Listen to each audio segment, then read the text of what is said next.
Bavandimwe inshuti z'Imana, ubuntu bube muri mwe n'amahoro biva ku Mana Data wa twese no ku Mwami wacu Yesu Kristo. Witangiye ibyaha byacu ngo aturokore iki gihe kibi cya none, nk'uko Imana Data wa twese yabishatse. Icyubahiro kibi cyayo iteka ryose. Amen. Uyu ni wa mwanya mwiza duhura tukiga ijambo ry'Imana. Uyu mwanya tugiye kurebera hamwe amagambo meza cyane afite umutwe uvuga ngo amasengesho atabara gusubizwa usaba arahabwa. Iki cyigisho tugisanga mu gitabo cy'imigani ya Kristo igice cya 12. Isomo ryacu ry'urufunguzo turisanga mu butumwa bwiza uko bwanditswe na muganga Luka igice cya 11 umurongo wa mbere kugeza wa 13. Iki cyigisho mwagiteguriye kandi murashyigezwaho na mwene so Jean-Luc Munyampeta. Dusenge. Data wa twese muremyi w'ijuru n'isi, abana bawe turi imbere yawe tugushima kandi tukwizeye. Turagusabye kugira ngo ubwo tugiye kumara umwanya twiga ijambo ryawe, udusukire umwuka wawe wera wadusezeraniye kugira ngo atubere umuyobozi n'umwigisha. Tubisabye mu izina rya Yesu. Amen.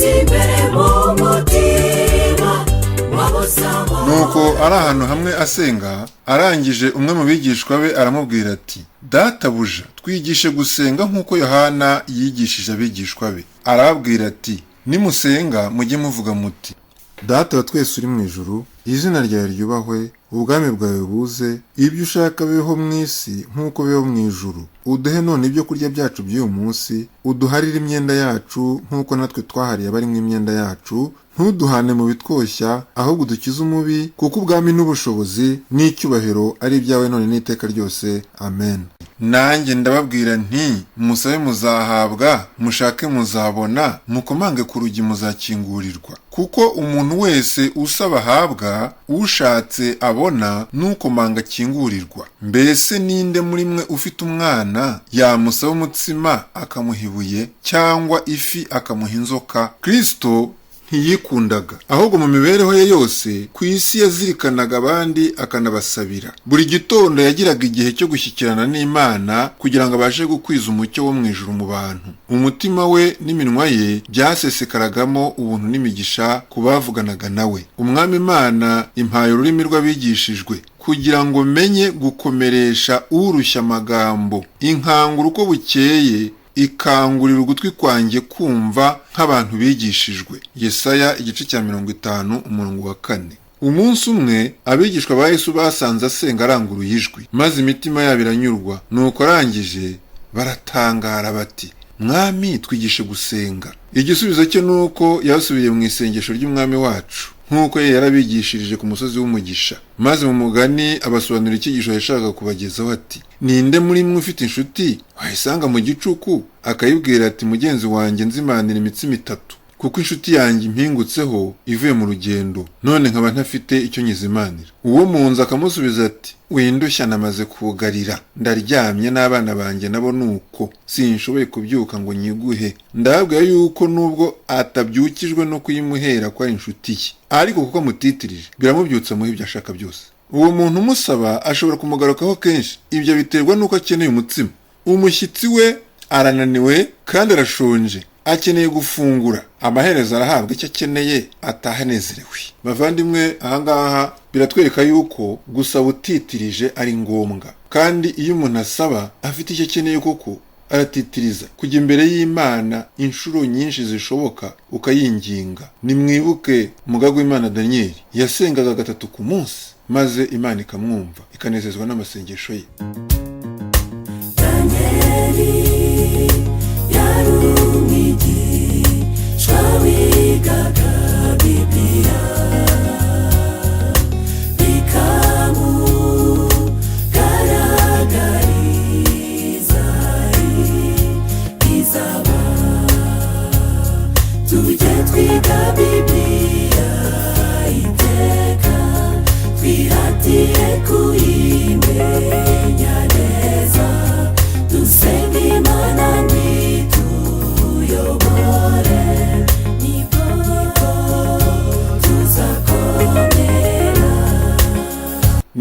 mwibuke Hana ukuntu yazindukaga buri gitondo akajya mu rusengero rw'Imana akajya gusaba icyo akeneye. Yari akeneye umwana, nyamara igihe cyarageze Imana iramusubiza. Mwibuke Hana ubwo yasengaga yakomeje kwiringira, yasenze amasengesho atagira ingano kugeza ubwo abonye igisubizo. Uyu mwana niwe nasabye kandi Uwiteka yampaye uwo nasabye. Izina ry'Imana rishyirwe hejuru, Uwiteka ahimbazwe. Mu buryo nk'ubwo abigishwa bagombaga gusaba Imana imigisha, bashinzwe guhererekanya uwo mutsima w'ubugingo mu bantu. Bishoboka ko ibihe byinshi bahuraga n'ibibarushya, ariko bagombaga kwihanganira ibibarushya bagaha umutsima w'ubugingo abawusonzeye, kandi nabo ubwabo bakumva bibashimishije. Bagombaga kwakira ibyo kurya by'umwuka, bitabaye ibyo bari kugezaho isoko yabo ikama, ntibabe bakigira icyo batanga. Ntibagombaga kugira uwo basezerera atagaburiwe. Uwo muntu inshuti yagendereye mu gicuku nta byo kurya yari afite, ariko ntiyateye iyo, yarahagurutse asanga umuturanyi we ubifite aramwinginga kugeza ubwo yamuhaye ibyo akeneye. None se mubona ko Imana izabura guha abagaragu bayo ibyo bakeneye mu murimo wayo? Uwo muturanyi wikunda ntiyerekanye neza imico y'Imana, yatanze ibyo asabwe kugira ngo abone uko yiruhukira. Ariko Imana yo ishimishwa no gutanga, yifuza guha abayisanga bose bizeye. Iduhera kugira ngo natwe duha abandi maze tugire ubuntu nk'uko ibutugirira. Kristo aravuga ati, mbese ninde muri mwe ufite umwana yamusaba umutsima akamuha ibuye, cyangwa ifi akamuha inzoka, cyangwa yamusaba igi akamuha sikorupiyo? None se ko muzi guha abana banyu ibyiza kandi muri babi, so uwo mu ijuru ntazarushaho rwose guha Mwuka Wera abamumusabye? Mu by'ukuri hano iyo tuvuga gusaba Imana mu masengesho yacu ya buri munsi, cyane cyane hano ntago bashinga agatoki ku byo gusaba iby'umubiri, cyane cyane ntabwo ari iby'umubiri hano batubwira. Umuntu w'Imana akwiriye gutitiriza Imana asaba Mwuka Wera, kuko ijambo ry'Imana ravuga ngo tubanze dushaka gukiranuka kw'Imana, ibindi byose tuzabyongererwa. Ni ukuri igihe tuzatitiriza Imana tuyisaba Mwuka Wera, izabona koko tuyishakana umutima wacu wose, kandi ko dushaka kugira imibereho itunganye kandi inejeje Imana muri iyi si y'umwijima.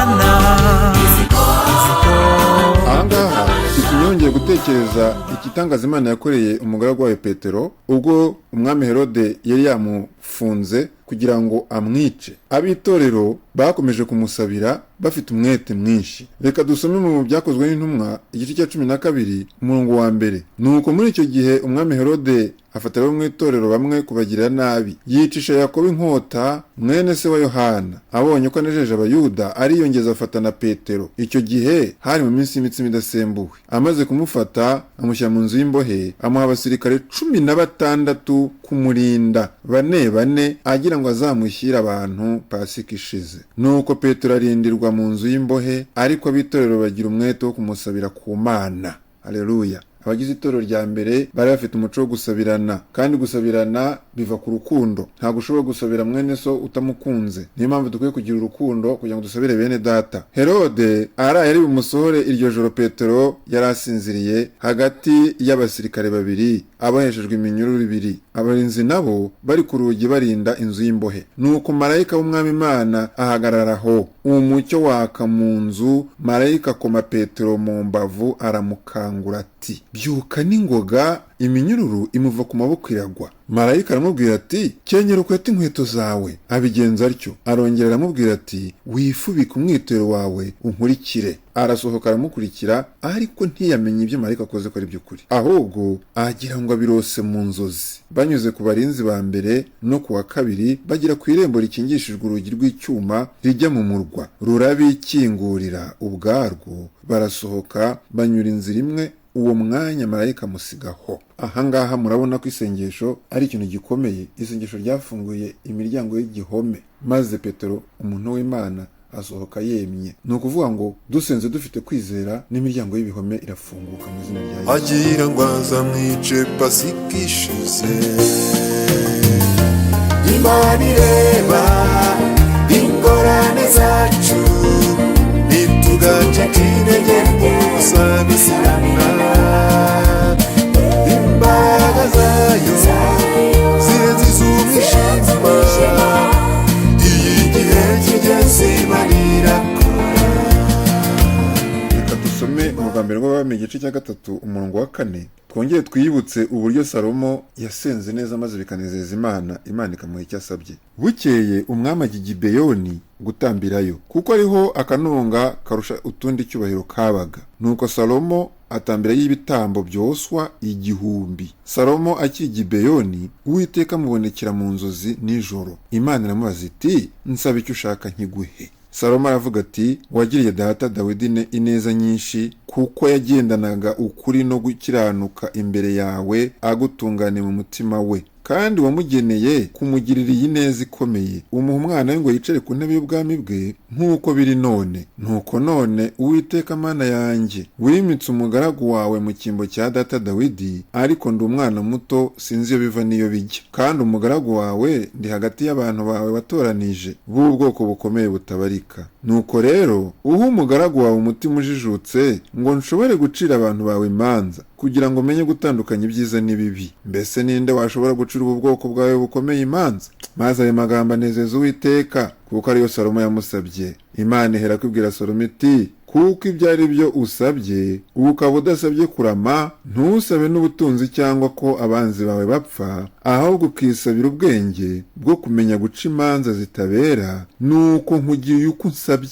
Dore nguhaye umutima w'ubwenge ujijutse, mu bakubanjirije cyangwa mu bazagukurikira ntawe uzahwana nawe. Kandi nguhaye n'ibyo wansabye, kandi nguhaye n'ibyo utansabye. Ubutunzi n'icyubahiro bizatuma nta mwami n'umwe mu bandi bami uzahwana nawe iminsi yose yo kubaho kwawe. Nuko kandi nugendera mu nzira zanjye, ukitondera amateka n'amategeko yanjye, nk'uko so Dawidi yazigenderagamo, nzakongerera kurama. Bavandimwe inshuti mukurikiye God Answers MTV, muriyumvira uburyo umwami Salomo yabanje guha Imana icyubahiro. Ngo yaragiye ajya i Gibeyoni, nuko atoranya akanunga karusha utundi cyubahiro, nuko ahatambira ibitambo 1000. Nimwibaze ibitambo 1000 namwe, nimwibaze ibitambo 1000. Nyamara se ni kangahe Uwiteka Imana ivugiye mu ijambo ryayo idusaba gukiranuka muri 1/10? Twe turasabwa gutanga 1/10, kimwe, umugabane umwe w'ibyo tungutse, ariko ugasanga turatanga 1/10 kidashyitse. Nuko rero igihe umuntu atanze 1/10 kidashyitse, aba yiyimishije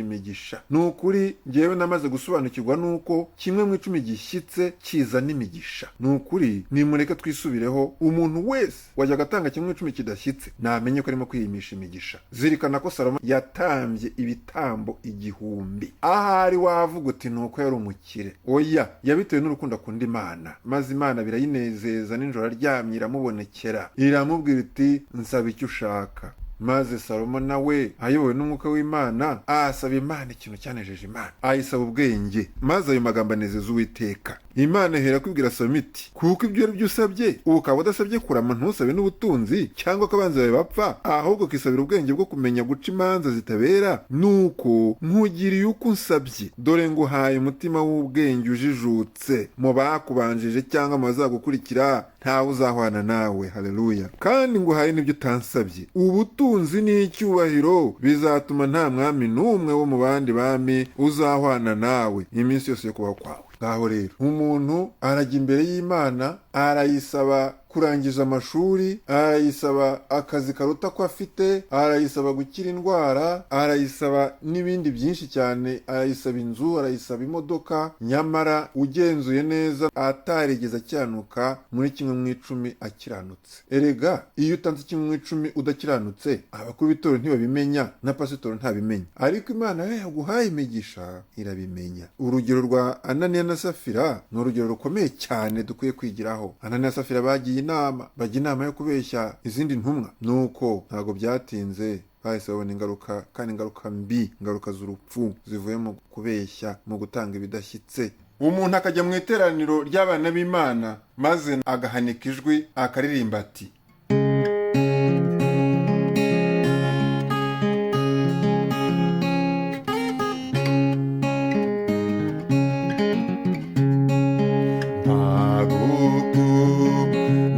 Mwami uziko ngukunda, ndagukunda Yesu bihebuje rwose, ndagukunda Yesu nawe urabizi, imirimo yanjye izabyerekana. Ibyo ni ukwibeshya kuririmba iyo ndirimbo udacyanuka muri 1/10. Imirimo yawe se ubwo si bibyerekana? Imirimo yawe se ibi byerekana ite? Ibyo ngibyo biba ari amagambo gusa. Imirimo yawe yerekana ko ukunda Imana igihe ubaye igisonga gikiranuka ku byo yakubikije. Umuntu agahembwa umushahara we akawitegereza, gukuramo 1/10 bikamunanira. Jewe reka baho ubuhamya, narahembwaga noneho nkibwira nti umuntu yabanza gukuramo ayo yishyura inzu, agakuramo ayahahisha, agakuramo nayo kwivuza, hanyuma asiga akaba yatangiye 1/10. Ariko ibyo ni ukwibeshya. Ni ugufata umushahara wahembwe uko ungana kose ugakuramo 1/10 ukagitanga. Uko niko gucyanuka muri 1/10. Umuntu wamaze gucyanukira Imana muri 1/10 asigara umutima utamucira urubanza, maze akaririmba ati: nishimye nishimye rwose bitavugwa, ibyishimo byanjye ntawabirondora, ndareba ubutunzi buri mu ijuru, nzagabirwa nawe kubw'ubuntu bwawe.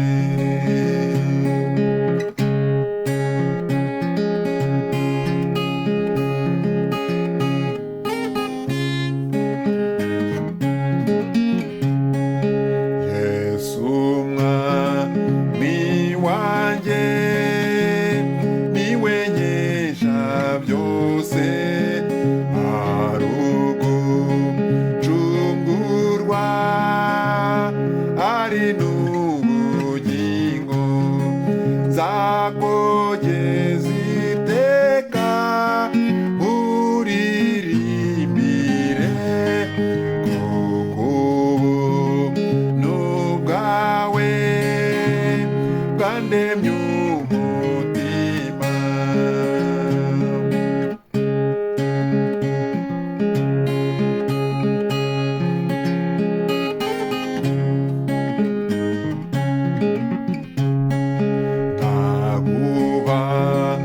Nyanane mucunguzi wanjye, uhora ni neza nugira impinduka, nzajya guhimbaza ubahirize umutima wanjye wuzuye ibyishimo.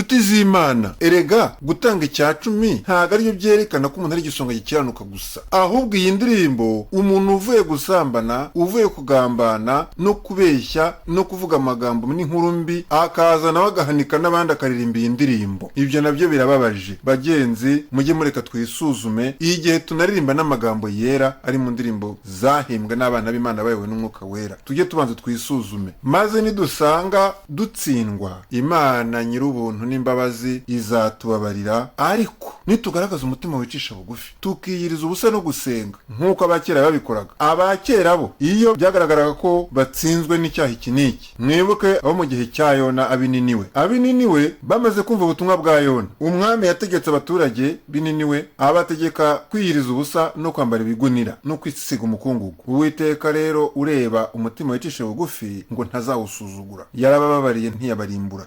Nuko rero igihe tuzasaba Umwuka Wera, Imana ikamuduha, izabura ite kumuduhana n'ibindi byose dusabye. Nimureke rero igihe dusenga amasengesho yacu twe kujya twibanda gusaba iby'umubiri, ahubwo tujye turushaho gusaba Umwuka Wera kugira ngo tumurikire muri uru rugendo, kandi atumurikire mu gihe turimo kugana mu ntambara isoza iyi si yacu.